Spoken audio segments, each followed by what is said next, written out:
자, 박영래의 울타리밖을 볼게요. 이 박영래 시인은 자연 신화적인 시를 좀 많이 쓰셨고요. 월훈이라는 시가 또 있어요. 대표적으로. 자, 그런 맥락에서 한번 보시면 되겠습니다. 자, 내용을 볼게요. 머리가 마늘쪽같이 생긴 고향의 소녀와 한여름을 알몸으로 사는 고향의 소년과, 자, 뭔가 시골 느낌이죠. 그죠? 시골 느낌. 시골의 소년과 소녀의 느낌이 있어요. 같이 낯이 서러도 사랑스러운 들길이 있다. 근데 이 가치를 함께로 해석을 할 수도 있고 처럼으로 해석을 할 수도 있다는 거예요. 그래서 봐봐. 소녀도 있고 소년도 있고 들길도 있다. 그러면 함께 있는 거죠. 그죠? 그럼 함께의 의미로 해석을 하는 거고, 마치 이런 소녀처럼, 마치 이런 소년처럼 그런 속성을 가진 들길이 있다. 이렇게 해석을 하면 처럼으로 해석을 하는 거예요. 여러분은 뭐가 맞는 것 같으세요? 저는 두 번째가 맞는 것 같은데, 일단 뭐 해석은 가능은 합니다. 첫 번째도 일단 두 가지 다 알아는 두셔야 돼요. 자, 아무튼 그래서 들길이 있는데 중요한 건 이거예요. 낯이 서러도 사랑스러운 들길이 있다는 겁니다. 그러니까 이게 봐봐. 또 만약에 이걸 함께로 해석을 하면 이 낯이 서러도 사랑스러운은 들길을 수식하는 말이 돼요. 근데 이걸 처럼으로 해석하잖아요. 그러면 이런 소녀처럼, 이런 소년처럼 낯설어도 사랑스러운 들길이 있는 거예요. 그러니까 이 소녀와 소년도 낯이 서러도 사랑스러운 거죠. 이해돼요? 그러니까 이걸 처럼으로 해석하면 이 낯설어도 사랑스럽다가 소녀 소년의 속성도 되고 들길의 속성도 되는데, 함께의 의미로 해석을 하면 이 낯이 서러도 사랑스러우는 들길의 속성만 된다는 거예요. 어쨌든 우리한테 중요한 건 이 들길은 무조건 낯이 서러도 사랑스러운이라는 속성을 갖는다는 겁니다. 그럼 낯이 서러도 사랑스럽다는 게 무슨 얘기냐? 밑에 써놨죠? 처음 보아도, 그러니까 낯이 설다는 건 처음 본다는 얘기죠. 처음 봐도 사랑스럽다는 거예요. 처음 봐도 좋다, 정겹다. 그러니까 처음 가봤는데 너무 정겨운 들길이 있는 거예요. 이런 말이에요. 아시겠죠? 근데 제가 왜 이게 두 번째 해석이 좀 더 자연스럽다라고 생각을 하냐면, 이게 소녀와 소년이 중요한 건 아니에요. 여기서 얘네가 중요한 대상들이 아니거든요. 들길이 중요한 대상이죠. 자, 그 다음 볼게요. 그 길에, 들길이죠. 그 길에 아지랑이가 피고 태양이 타고 제비가 날고 길을 따라 물이 흐르듯.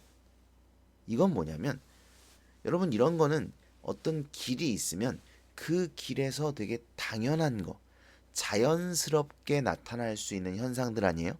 아지랑이가 피고 태양이 타고 제비가 날고 길을 따라 물이 흐르고. 그죠? 이렇게 되게 그냥 자연스럽게 어느 길에나 있을 법한 그런 자연스러움을 이야기하는 거예요.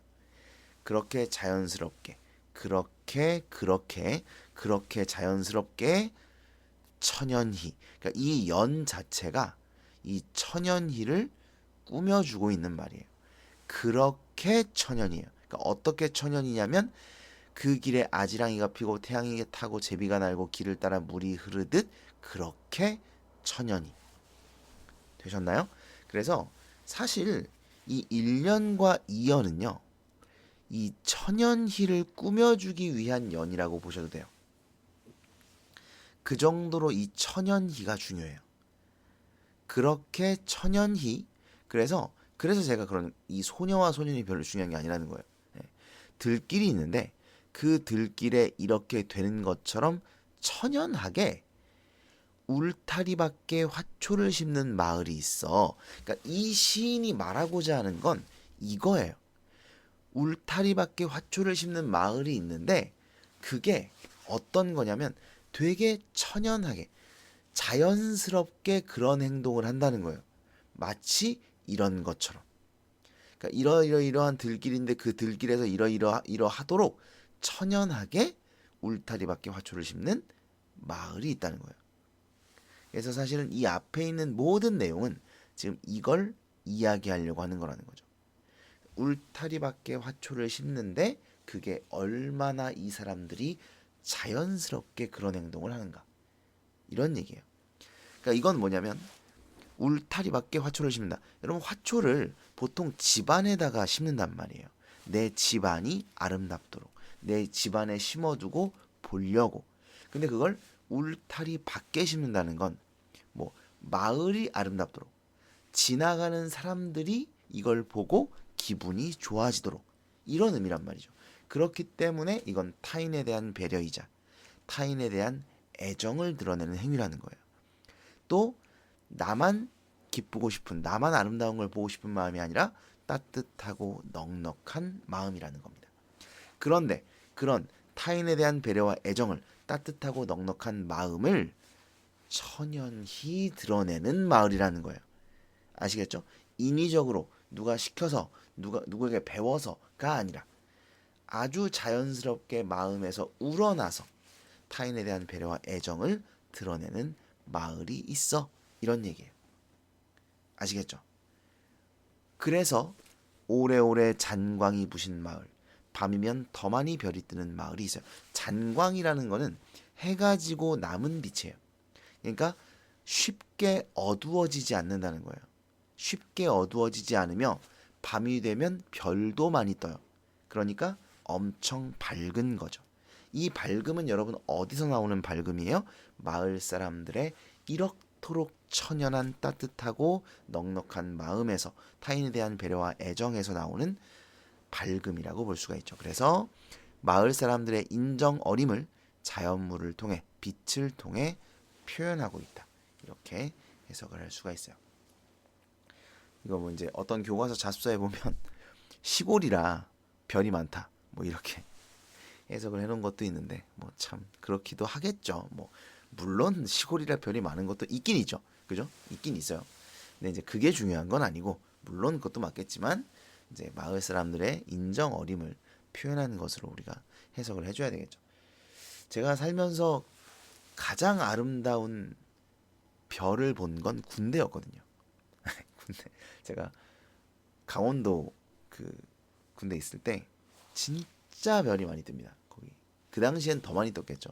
이제 옛날이기도 했으니까 거의 한 15년 정도 된 것 같아요. 15년 정도 됐으니 그때는 이제 별이 더 많이 뜨기도 했어요. 지금보다 진짜 많이 떴었는데, 아무튼 뭐 시골일수록 별이 많이 뜨는 건 맞습니다만 그거보다는 더 중요한 건 이거다라고 말씀을 드리는 거예요. 그래서 여러분이 이 시는 뭐 사실 어떤 시든 그렇지만 부분만 봐서는 절대 해석이 안 됩니다. 전체적으로 이게 이 부분이 천연희를 꾸며주고 있으며 이 천연희를 통해 이 마을을 꾸며주려고 하는 것이다. 결국은 중심 화제는 이러이러한 이 마을, 그리고 그 마을 사람들의 인정 어림, 따뜻한 마음, 배려하는 마음을 표현하고자 하는 것이다 라는 것을 알아두셔야 됩니다. 그 다음에 요거 이제 좀 중요한 게, 그래서 그 마을이 어떻다는 거다. 아까도 말씀드렸지만 이 천연희가 굉장히 중요해요. 이 사람들의 이런 마음이 천연하게 드러난다는 거예요. 그래서 이 강조하려고 지금 연을 아예 나눴어요. 이 한 단어만 두고 연을 나눠버린 거예요. 이 단어를 강조하기 위해서 단독으로 하나의 연으로 제시했고, 시상을 집약하여 드러냈다. 주제를 압축적, 함축적으로 표현했다는 거. 그러니까 따뜻한 마음도 중요하고 그 마음이 천연히 아주 본성으로 드러난다는 거예요. 누가 가르치지 않았어도, 시키지 않았어도 천연하게 자연스럽게 드러난다라는 것도 중요하다는 겁니다. 아시겠죠? 정리를 한번 해볼게요. 자, 정리를 했고요. 화자는 일단 드러나지 않습니다. 시적 대상은 어떤 마을, 아까도 말씀을 드렸어요.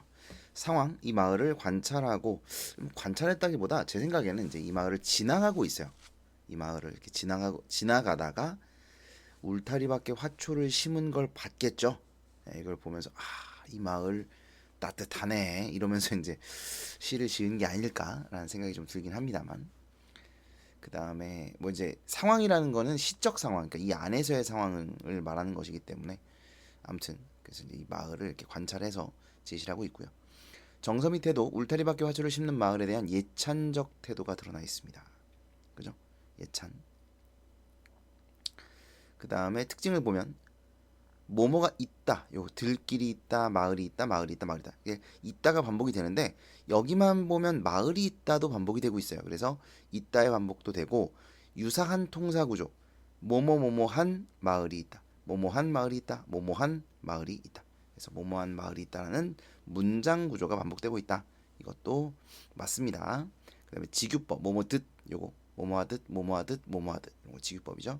그다음에 하나의 단어를 한 연으로 요거죠. 천연히 하나의 단어를 한 연으로 제시하여 시상을 제작했다. 이런 특징들이 있겠습니다. 아, 주제를 안 썼네요. 자, 주제는 주제 죄는 뭐야? 주제 인간과 자연이 어우러진 마을. 그 마을에 대한 그리움, 고향에 대한